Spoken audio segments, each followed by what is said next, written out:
Bienvenue dans la saison 1 de Vibrer votre vie professionnelle. Je suis Sandrine Prozen, fondatrice de Prozen & Co. Et je suis heureuse de vous faire découvrir un podcast qui veut impacter positivement les femmes et les hommes dans leur carrière. Au fil des mois, je vais vous inviter à découvrir des personnalités inspirantes, créatives et qui se distinguent par leur choix de vie professionnelle.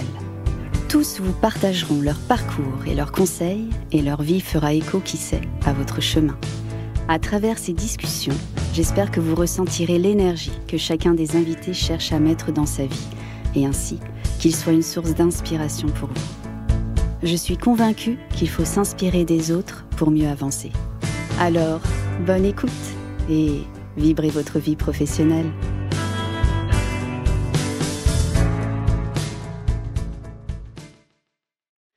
Bonjour Tamara, je suis super contente de te recevoir aujourd'hui dans ce podcast Vibrer votre vie professionnelle.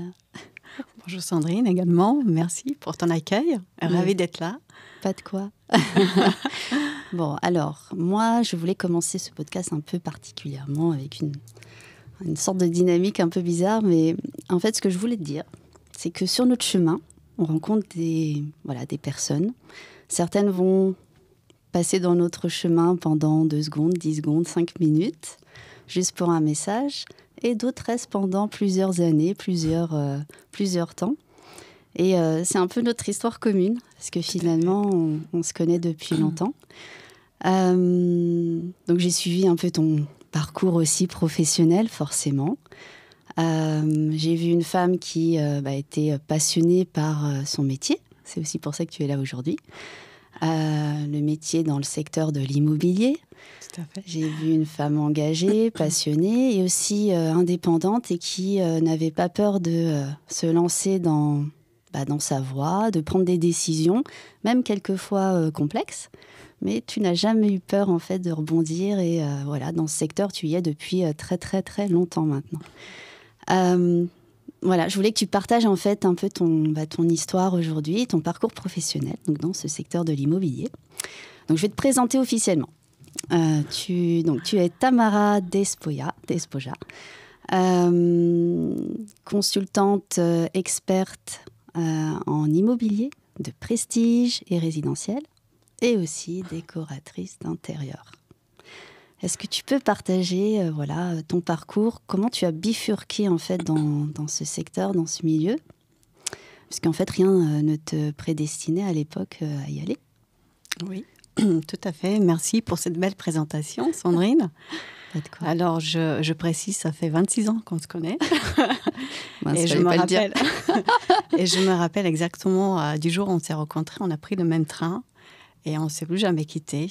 On a pris ce train et on est toujours dans ce train-là.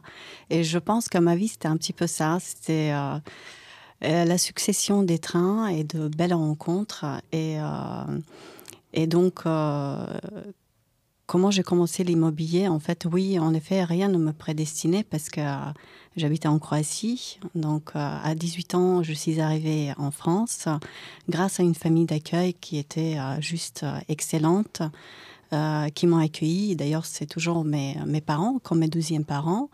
Et donc, qui m'ont appris un petit peu la culture française et la langue française parce que je ne parlais pas du tout le français. Et donc, à l'époque, j'ai fait un BTS de tourisme, mais je savais que je n'allais pas m'arrêter là. Donc, j'ai fait des petits jobs jusqu'à rencontrer encore une autre personne, une très belle personne, qui m'a appris le métier. C'était un gestionnaire et c'est comme mon père spirituel. Et en fait, pour lui remercier quelque part et pour continuer dans cette belle profession en fait que j'ai finalement adorée grâce à cette personne. J'ai poursuivi mes études pendant pratiquement 6-7 ans, mais en cours de soir, puisqu'il fallait bien que je me nourrisse, que je paye mon loyer, etc. Donc ma passion, elle a commencé en fait comme ça. Wow. Et que j'ai poursuivi encore aujourd'hui, mais d'une autre manière. J'adore. Wow, merci. C'était beau. J'adore. Bon, moi, je suis contente. Je suis toujours dans le train. C'est beau. Et donc, tu as commencé donc, dans l'immobilier. Donc, on va dire ce père un peu spirituel, comme tu dis, hein, qui t'a inspiré. Il a été une source d'inspiration pour toi. Donc, tu t'es formée, là. Tu as dit que tu as pris des cours du soir, c'est ça? Tout à fait, oui. Pendant longtemps, je pense que c'est important... Quand tu exerces une profession, un métier, quelque chose que tu aimes, en même temps, tu as envie de connaître davantage. Et surtout, je l'ai fait parce que tu as envie d'offrir un service meilleur à tes clients, de les accompagner. Et puis, savoir aussi en même temps répondre à leurs questions, à leurs besoins. Donc, pour moi, déjà, c'était très important, puisqu'en fait, quand j'ai quitté la Croatie, je voulais étudier les maths, rien à voir avec l'immobilier. Et en fait, j'avais comme une petite rancune en moi. Enfin, j'ai pas fini ce que je voulais faire. Il fallait absolument que je fasse des études. Donc, c'était un peu une revanche aussi, mais en même temps la passion, parce que finalement, l'immobilier, ça m'a plu. Et c'est tellement riche, tu apprends tous les jours. En fait, c'est un secteur, une industrie qui est tellement énorme, quoi. Tu apprends tous les jours, en fait. Tu as pris des cours pendant longtemps? Je me souviens plus. Oui, très, très, très longtemps, 6-7 ans, en fait, parce que j'allais à mon rythme, en fait. Il fallait bien travailler et en même temps, voilà, j'avais pas forcément un parcours classique où tu fais tes études. Je l'ai fait en parallèle, en travaillant, donc c'était un peu plus long. Donc, tu travaillais dans une agence immobilière, c'est ça? Tout à fait, oui. C'était une agence immobilière spécialisée en location immobilière à l'époque. Ça marchait très bien. Et donc, on faisait également la transaction et la location. C'était un gestionnaire. On gérait à peu près 700 biens sur Paris. D'accord. Donc, travail journalier et travail du soir. Comment tu as vécu cette période, en fait? Ça allait? Ça allait, en fait. Tu ne te poses pas de questions, quoi, parce que tu suis ton but. C'est comme tu lances une flèche et tu la suis, en fait, sans difficulté. En même temps, c'est un plaisir. Enfin, tu as un but, quoi. Tu es déterminé. Ouais, j'adore. Ça me fait penser à Paulo Coelho. On en parlait tout à l'heure. Mais c'est exactement ça. Il a écrit un livre, effectivement, et on voit un archer. Et on voit, effectivement, tu lances tes flèches et tu vas atteindre ton but. Et c'est un peu, finalement, dans ma présentation au démarrage, c'est ça. Tu es indépendante et tu as toujours pris des choix, des décisions qui t'ont fait avancer. Et la formation que tu as suivie, finalement, tu vois, dans l'immobilier, qui t'a donné des connaissances, t'a permis d'aller plus loin. Effectivement. Donc, en fait, j'ai eu de la chance. J'ai eu un poste de directrice commerciale. Et quand mon patron, malheureusement ou heureusement pour lui, il fallait partir à la retraite, j'ai saisi une autre opportunité. Je savais qu'il fallait que je parte et qu'il y a autre chose qui m'attend. Je ne sais pas comment t'expliquer, mais tu vois, tu as envie de progresser. Au bout d'un moment, tu t'arrêtes pas là. Enfin, tu as toujours des choses à apprendre. Et j'ai une autre opportunité de partir et de me mettre en tant qu'indépendante. Waouh! Moi, j'ai adoré la phrase que tu viens de dire là. Je savais que quelque chose d'autre m'attendait. C'est un peu ça, en fait. C'est le truc qui est plus fort que toi, qui te prend dans les tripes. Et quelquefois même incontrôlable, en fait. Tu as beau peut-être quelquefois même lutter contre, mais en fait, il faut que tu ailles dans le chemin qui t'est prédestiné. Je pense. C'est comme une intuition, tu vois. Tu le ressens, c'est en toi. Et tu as envie d'avancer, en fait. Parce que je pense que la vie, c'est un apprentissage permanent. Les rencontres de belles personnes qui vont t'amener sur un autre chemin. Et oui... La vie ne s'arrête pas. Donc, tu as fait le grand saut. Donc, tu es passée de salarié à indépendante. Indépendante, oui. Entrepreneur, en fait, quelque part. Hein, c'est ça? Oui. Et alors évidemment, ça faisait 16 ans ou 17 ans que j'étais salariée. Donc, c'est pas toujours évident de passer à l'étape supérieure. Mais finalement... comme je te disais, tu as envie d'avancer, en fait, et tu sens qu'il y a autre chose qui t'attend. Et ça te permet de voir les choses différemment. Je suis contente aujourd'hui d'être indépendante. Ouais. Ça t'apporte quoi? Pour différentes raisons, quoi. Ah, vas-y. Allez, moi, je veux connaître les raisons, en fait. C'est quoi? C'est la liberté? Oui, c'est la liberté. Tu peux allier ta vie professionnelle et ta vie pro. En même temps, tu exerces et tu fais les choses comme tu aimes, comme tu le ressens. Évidemment, il y a beaucoup de sacrifices, parce que c'est pas toujours évident. Rien n'est évident. C'est quoi qui, finalement... Bon, tu as fait le grand saut, mais en fait, je pense que toi, tu as fait plein de sauts à chaque fois, où tu as pris, en fait, je pense, le choix de la liberté, à chaque fois. Quelque part, tu t'es formé, le fait aussi, tu vois, ton arrivée en France, forcément, mais tu t'es formé, tu es allé de l'avant, tu as décidé d'être entrepreneur indépendante à un moment donné. Ça peut faire peur. Moi, j'ai beaucoup de personnes qui ne font pas ce pas-là parce que ça fait peur. On se dit, on ne va pas être à la hauteur, on ne va pas y arriver, on n'a plus le confort. Mais tu l'as fait.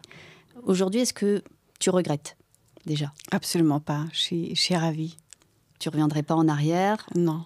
Et quand tu regardes tout ton parcours, finalement, tu te dis...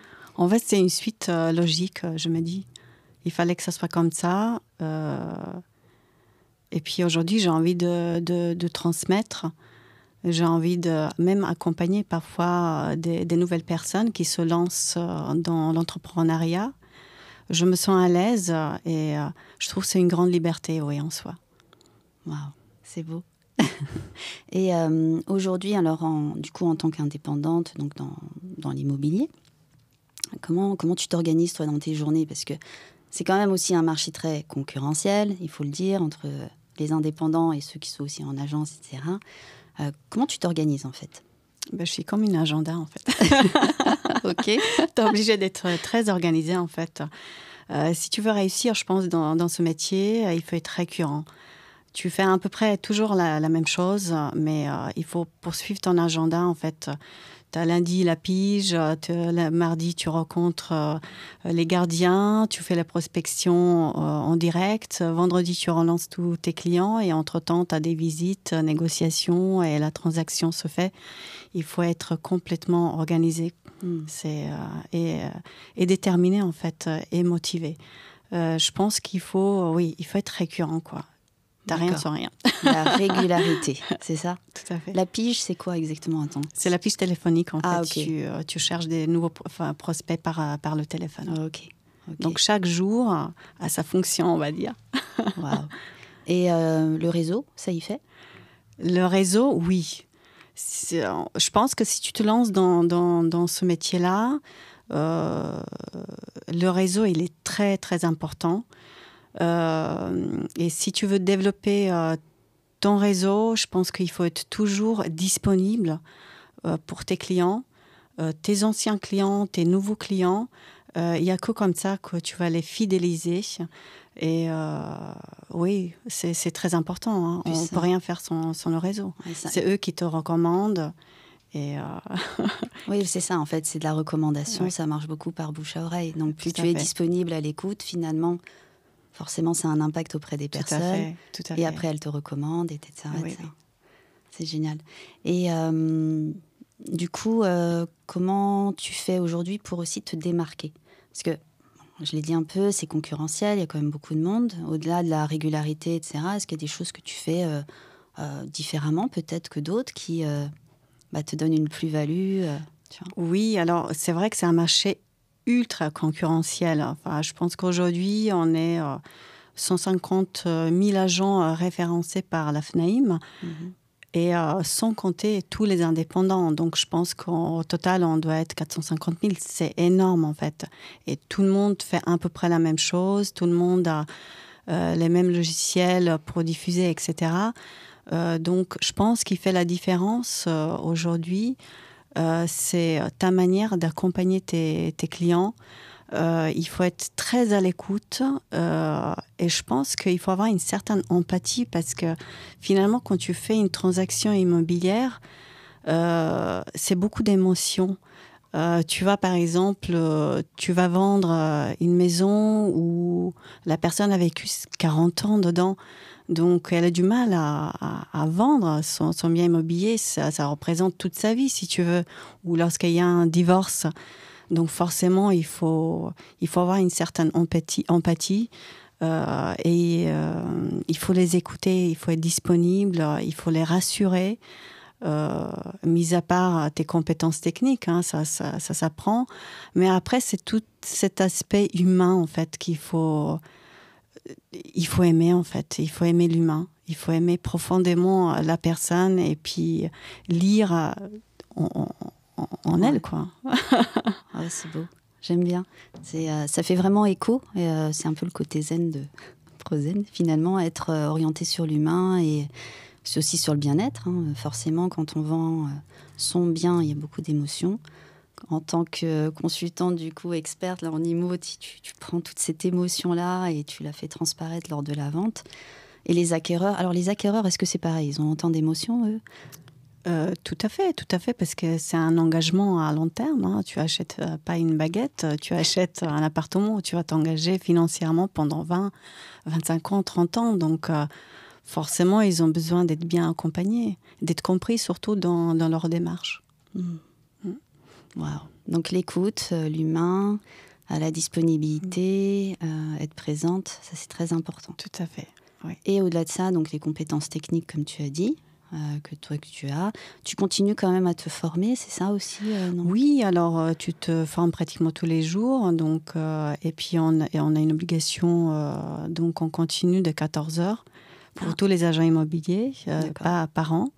Donc, effectivement, de voir la tendance un petit peu immobilière, ce qui se passe. Et puis aussi, c'est en perpétuel mouvement. Si tu veux, les lois, ça change tout le temps. Donc, il faut être au courant, oui, pour un accompagnement sur mesure. Wow. Et du coup, beaucoup de régularité. Ta semaine est chargée, un peu quand même, quelque part. Très rythmée. Très rythmée. Comment tu fais pour justement... conserver aussi un bien-être personnel, parce qu'on donne beaucoup de soi dans son activité professionnelle, déjà le corps, l'âme, enfin tout ce que tu sais bien, mais comment tu fais du coup aussi pour prendre soin de toi quelque part, parce que pour être disponible à 100% pour les gens, être vraiment orienté vers l'humain, c'est aussi très énergivore. Tout à fait, oui. Comment tu fais? Comment je fais? Alors, tu sais, tu me connais, hein, j'étais une ancienne gymnaste. Je fais ça pendant des années. Et puis finalement, sport, c'est indispensable pour moi. Alors, je pense que mon côté relaxation, zen attitude, c'est le sport. Alors maintenant, c'est vrai que j'ai pas beaucoup de temps de le faire autant qu'avant. Mais je fais un sport de 10 minutes. J'ai rencontré une personne formidable qui s'appelle Fabrice Todgman et qui m'a dit un jour, c'est un coach sportif et mental, il me dit, même si tu n'as pas le temps, écoute, tu le fais 10 minutes. Il m'a donné un petit, comment dire, un petit programme, voilà. Et donc, je le fais pendant 10 minutes et ça me permet de me relaxer. C'est une relaxation, on va dire, en mouvement, tous les matins.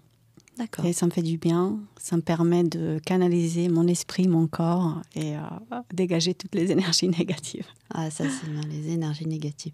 Et est-ce que tu as d'autres choses que tu mets aussi en pratique? Par exemple, si tu as une mauvaise journée, ça peut arriver. Est-ce que tu vas du coup essayer de faire autre chose pour évacuer Pas forcément, mais un bon sommeil, c'est très important pour moi. Après, oui, c'est surtout le matin, en fait. J'ouvre les fenêtres, grandes fenêtres, je fais entrer l'air et voilà. Ok, je note. Alors, si tu devais donner un peu un conseil à une personne qui aujourd'hui voudrait changer de carrière, rebondir et tout changer et partir, s'investir dans l'immobilier, devenir consultant ou agent, etc. Qu'est-ce que tu lui dirais en fait à cette personne? Qu'il faut être passionné, qu'il faut aimer, je pense. Il faut aimer le métier, ce qu'on fait, parce que quand tu aimes, tu comptes pas déjà. Donc c'est un plaisir, c'est pas une corvée. Et puis oui, si tu veux être entrepreneur, après il faut voir d'autres aspects. Je pense qu'il faut il faut voir déjà si tu es vraiment motivé, parce que c'est un travail qui est difficile, c'est pas toujours simple. Il faut travailler dur, donc il faut revoir cette motivation vraiment. Après, il y a d'autres aspects, tes qualités personnelles. Et puis, on ne peut pas être bon partout, mais après, il faut savoir bien s'entourer également. Voilà. Et justement, dans l'entourage, tu conseilles quoi en fait? C'est quoi? C'est entourer avec d'autres personnes dans justement l'immobilier ou essayer de se diversifier un peu? Alors, oui, c'est surtout, par exemple, tu peux pas être bon dans le marketing. Tu peux, mais tu n'as pas le temps pour le faire. Tu vois, si tu veux faire la transaction et négociation, ça prend du temps et je pense que tu n'as pas le temps de passer ton temps sur l'Internet à publier les annonces et communiquer sur ton profil parce que ça prend du temps. Donc, tu peux t'entourer d'un professionnel là-dessus. Après, il faut bien connaître aussi des bons notaires qui vont te donner des conseils, etc., etc. Voilà, c'est dans ce sens-là. D'accord, donc s'entourer, en gros, si tu n'as pas toutes les compétences techniques, exactement. tu trouves les personnes adéquates pour qu'elles puissent t'aider et développer un peu ton business d'indépendant. Oui, parce que souvent, dans les agences, elles sont quand même bien structurées. Elles sont bien structurées, oui. Mais en tant qu'indépendant, voilà, il faut s'entourer. Ça, c'est très important ce que tu dis là, parce que pour les personnes qui entreprennent, justement, souvent, on se retrouve seul. On se dit, mais comment je vais faire? Déjà, pour tout faire et aussi pour finalement trouver des clients, être sur tous les fronts. C'est très intéressant ce que tu dis. Et aussi sur la partie, comme tu dis, un peu notariale, juridique, quelque part dans les transactions immobilières, c'est important. Financière aussi, peut-être? Et financière, c'est-à-dire qu'en fait, c'est un travail où les transactions sont très longues. C'est-à-dire que tu travailles, mais tu vas pas forcément être payé demain, tu vois. Donc ça, c'est très difficile parfois à accepter pour certains consultants. Il faut effectivement avoir une réserve de 6 à 7 mois quand tu démarres, parce qu'une transaction aujourd'hui, c'est entre 4 et 6 mois. Donc il faut prévoir la trésorerie. Ça peut être source de stress, ça, tu penses? Tout à fait. Oui, bien sûr, bien sûr. Donc, quelque part, la régularité, être bien organisé dans ses semaines, avoir un focus, le mindset, faire du sport, ça permet un peu de... Régulariser tout ça. Régulariser. J'adore. Ok, régulariser, temporiser, et puis surtout pas partir dans des pensées négatives, on va se dire, je vais pas y arriver, ou voilà. Surtout, toujours être en mouvement, en fait. C'est ça? Ok. T'as pas le choix. T'as pas le choix. Donc alors, une personne qui décide de s'orienter sur ce marché donc de l'immobilier, c'est de se former, être à l'écoute, disponible, attentive, être orientée vers l'humain. Entrepreneur, la régularité. Déterminé aussi et très motivé. Ouais. La motivation, je pense que c'est la base de tout. C'est foncé aussi. Et foncé, ouais. Et dans ce fait de foncer, toi, quelque part, bon, après, on va en parler un peu, même si ça sort un peu peut-être du cadre de l'immobilier, mais c'est accroché. Il y a aussi cette partie de décoration intérieure où tu t'es formée dernièrement. Oui. Ça fait partie un peu de cette détermination. Oui. Alors, j'adore apprendre parce que je trouve que on n'apprend jamais assez. Et la décoration, oui, c'était dans le but, en fait, de toujours offrir un meilleur service à mes clients. Aujourd'hui, tu peux tomber sur des appartements complètement, pas vieillots, mais plus au goût du jour. Donc, on sait que pour vendre un appartement, et si tu veux le vendre vite, il faut mieux qu'il soit en bon état et bien décoré. Donc, tu as plus de chances, tu as 90% plus de chances de le vendre au meilleur prix. Et c'est pour cette raison que j'ai entrepris les études d'architecture d'intérieur, donc de décoratrice intérieure. Ça m'a pris quand même 2 ans, parce que voilà, j'ai ma vie privée, j'ai un enfant, etc. Donc, il faut le faire en parallèle, encore une fois. Mais oui, j'ai adoré ce parcours et puis ça me permet aujourd'hui d'être encore plus performante dans mon métier. Wow. c'est beau. Et tes projets, du coup, voilà, comme tu es quelqu'un qui est passionné, qui aime apprendre, qui aime évoluer finalement et rebondir, est-ce que, je sais pas moi, tu as déjà des projets où tu te vois dans 5 ans, je sais pas, peut-être avec d'autres agences, je sais pas, tu as envie de créer des agences, tu as envie de, je sais pas, de parfaire... Je peux pas t'en parler en fait pour Oh là l'instant. là. J'ai d'autres projets en parallèle, mais pour l'instant, je les garde pour moi. D'accord, ok. Bon, alors, on va passer à la minute vibration et zen. Avec plaisir. Attention. Tu es prête? Oui. Si tu devais mettre en avant une de tes qualités pro, aujourd'hui, ici et maintenant, quelle serait-elle? Courageuse et déterminée, je pense. Je pense que c'est... tu t'attendais pas à ça, je pense. Si. Ah si? Sagittaire. D'accord, ok. Ah ben c'est très bien. Oui, oui, je pense que rien ne m'arrête en fait. Ça peut prendre du temps, mais quand je lance ma flèche, je la poursuis. Si ça prend 1 mois, 10 ans, peu importe, je vais la terminer. Je suis très déterminée. Ah ok, c'est bien. Si tu devais mettre en avant ton côté zen ou rituel zen, en un mot, quel serait-il? Je reviens à mon côté sport. Ouais. Oui, je pense que c'est ça mon côté zen parce que ça me permet vraiment d'oublier le quotidien pendant ces 10 minutes et parfois le jogging dimanche matin, ça me fait du bien, c'est mon côté zen. C'est là Après, où tu as ta petite oui. minute de méditation aussi, je pense, un peu, Tout quelque à fait, part. tout à fait. Après, tu sais, la spiritualité, c'est drôle parce que, en fait, tout au long de ta vie, tu rencontres des personnes, et moi j'étais très cartésienne, tu vois, mais tu fais des rencontres et en fait qui te font un peu basculer vers ce côté spirituel et zen par des petites touches. Et oui, je commence à le développer et j'adore. Hein. Enfin, tu connais les ors miroirs et tout, mais Oui, ça m'a permis d'avoir une autre vision en fait. des choses. Des et choses, voilà. ouais. Mais c'est vrai que le côté zen, voilà, après, dans le côté zen, il y a tellement de choses. Il y a le fait de faire du sport parce que ça apporte aussi un bien-être. Tout à fait, ouais. Le fait de voilà, même faire une promenade, ça a son côté zen, ok, bien-être, mais aussi méditatif dans le sens où Oui, c'est là oui, où on oui, oui. peut bâtir ses projets. Si tu veux pas en parler. Oui. Ça permet de clarifier des choses. Oui, oui. Même si c'est 10 minutes, une marche dans la forêt est suffisante pour se dire, OK, moi je suis sur ce projet-là en ce moment, finalement non, je vais bifurquer parce que c'est pas ça. Ou ça permet de clarifier des actions, ça permet voilà, de se dire, tiens, j'ai une idée super géniale qui va me faire développer encore plus mon business dans l'immobilier. Voilà. En fait, bon, c'est vrai, le côté zen, du coup, est très large. Et voilà, la spiritualité aussi, bien sûr. Mais je te rejoins, en fait. De toute façon, on sait bien que cette part intuitive en nous est là tous les jours. La méditation nous permet de faire aussi des bons choix, quelquefois, de se recentrer avec soi, de monter ses plans d'action, business, etc. Et d'être le plus aligné possible et authentique. Je suis d'accord.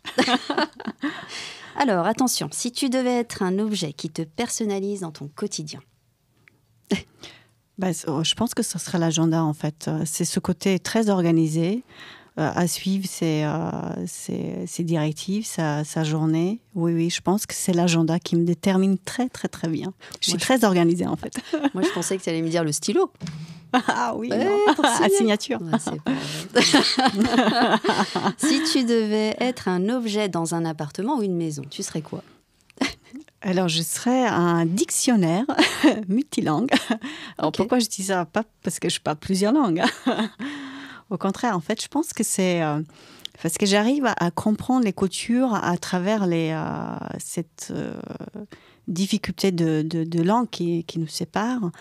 Et c'est ce côté tolérance. Hein. Tu vois, j'accorde une importance primordiale dans la tolérance parce qu'on peut tous avoir des opinions différentes. Des cultures différentes, mais quand tu tolères, tu peux comprendre facilement ces tolérances. Et dans le business, c'est plus facile. C'est plus facile et pour négocier, et pour s'organiser, et pour comprendre ton client. D'accord, plus fluide. Alors, ton rituel pro et zen en 3 étapes? Bon, on en connaît une. Tu connais. Je me réveille très tôt le matin, à 6h30. Tu vois, j'aime bien ce côté calme, zénitude, où il n'y a encore personne ne s'est réveillé. Et j'aime prendre ce temps-là pour moi. Donc, c'est vraiment mon rituel. Donc, première étape, je me réveille à 6h30. Deuxième étape, je prends ma douche, ok. Tu connais tout maintenant. Et je fais du sport. Et je fais du sport, tout à fait. Ok, et la journée commence. Exactement, Sandrine. Alors, si tu étais un livre, quel serait-il ? Livre de l'amour. Ok, ouais. Parce que justement, il faut aimer les autres pour bien leur vendre exactement, l'amour, c'est des choses. C'est la passion. Alors, entre une séance de step en salle de sport et monter au 8e étage d'un immeuble sans ascenseur pour une visite, tu choisis quoi ? Eh ben, je choisis step en salle parce que c'est beaucoup plus convivial. Et puis, tu es avec les autres, c'est sympa, il y a la musique. C'est bien de monter les 8 étages, mais déjà à Paris, tu sais qu'il y a beaucoup d'immeubles haussmanniens, donc on ne dépasse pas 6 étages. Bon, alors c'est un immeuble moderne avec un ascenseur. Exactement, oui. Bon, bah, bonne réponse. Alors, la meilleure décoration d'appartement façon zen à ton image, ça serait quoi ? Ah oui, intéressant comme question. Alors, ça sera plutôt une maison bien épurée, tu vois, avec des couleurs... très douces, comme blanc, vert clair, peut-être beige et un peu de gris très pâle, avec des matériaux bois. Alors j'aurais mis bois, bambou, plutôt naturel, ou la pierre, avec des énormes baies vitrées pour faire entrer la lumière.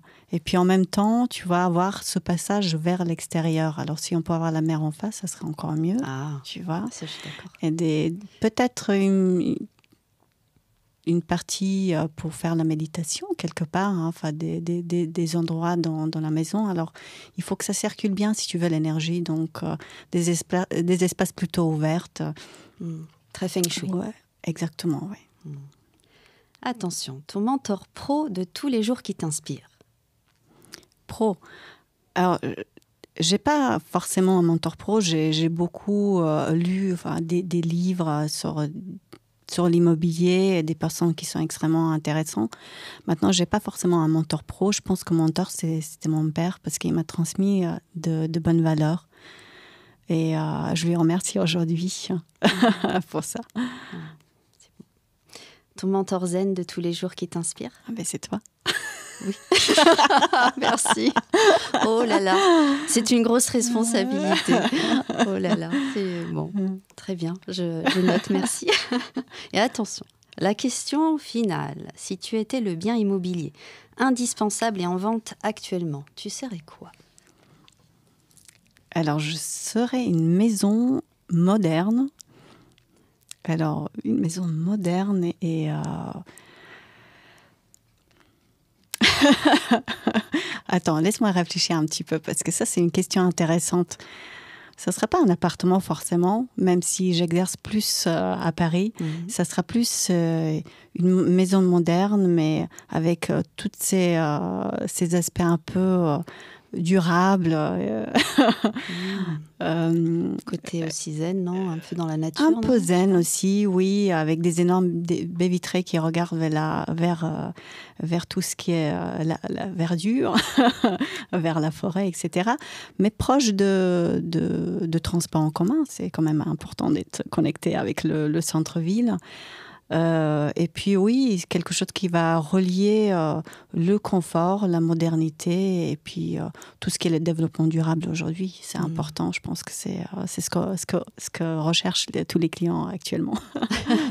Bon bah j'achète. Hop, je signe. Dans il me faut le stylo en fait, pas l'agenda.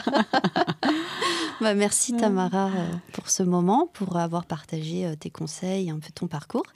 Merci à toi pour cette belle invitation. Mais pas de quoi.